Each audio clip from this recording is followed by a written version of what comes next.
पश्चिम बंगाल में चुनाव करीब है और एक नया सियासी अध्याय शुरू हो गया है। मुर्शिदाबाद में 6 दिसंबर को बाबरी मस्जिद की नींव रखने वाले हुमायूं कबीर ने अपनी नई पार्टी का ऐलान कर दिया है।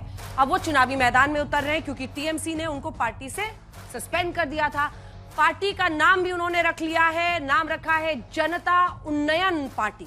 ऐलान छोटा नहीं है। दावा है कि हुमायूं कबीर बंगाल की सभी 294 सीटों पर अपने उम्मीदवार उतारेंगे।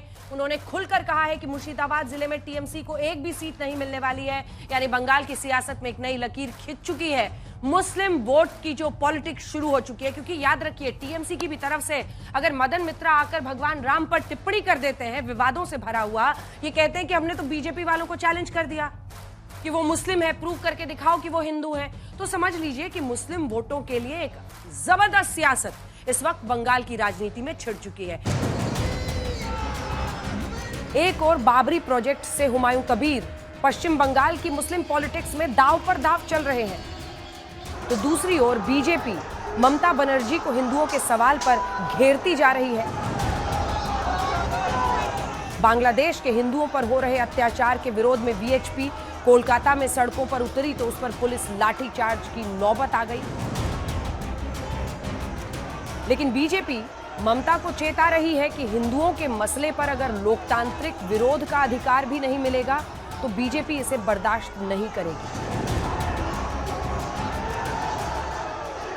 आज पश्चिम बंगाल में मां, माटी, मनुष्य तीनों में एक भयंकर गुस्सा है, क्योंकि जहां एक तरफ अपने वोट बैंक को ममता बनर्जी कलकत्ता में सड़कों पर प्रोटेस्ट करने का अधिकार देती है, चक्का जाम करने का अधिकार देती है, वहीं दूसरी तरफ हमारे हिंदू भाई पर, हमारे साधु संतों के ऊपर लाठी चार्ज होता है। बांग्लादेश के हिंदुओं के बहाने पश्चिम बंगाल को लेकर बीजेपी के ये तेवर तब है जब प्रधानमंत्री नरेंद्र मोदी के बाद बीजेपी के नए कार्यकारी अध्यक्ष नितिन नबीन भी बंगाल विजय का दावा कर रहे हैं।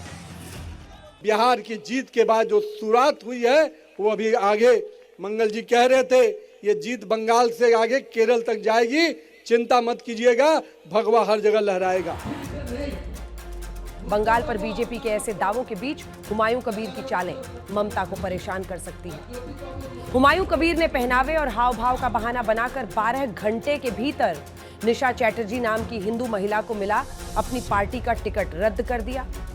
मैं मानहानि मामला करूंगी क्योंकि मैंने उनको नहीं पकड़ के बोला था कि मेरा नाम अनाउंसमेंट कीजिए या मेरा नाम डाउन कीजिए। जब अनाउंसमेंट कर दिया था तो आपको कुछ सोच समझ के अनाउंसमेंट करना चाहिए था, नहीं तो ऐसा तो रास्ता चल के कोई भी पार्टी बना के किसी का भी नाम अनाउंसमेंट कर सकता है। ये सब कोई जवाब नहीं दूंगी। वो लड़की को संबंध में कुछ बात नहीं करूँगी। उनको जो तस्वीर में वायरल हुआ वो मेरा अच्छा नहीं लगा। मैं शुरू में पार्टी में इमेज खराब होगा इसीलिए उनको माइनस किया। कोई हिंदू होने के लिए नहीं है। हिंदू सारा बहुत मेरा उम्मीदवार होगा, आपको पता मिल जाएगा। मैं 200 सीट में तो 90 सीट मुसलमान को देगी। हुमायूं कबीर ने बेहद तेजी से पश्चिम बंगाल में मुस्लिम वोटों का नया समीकरण बनाया है। ब्यूरो रिपोर्ट, आज तक।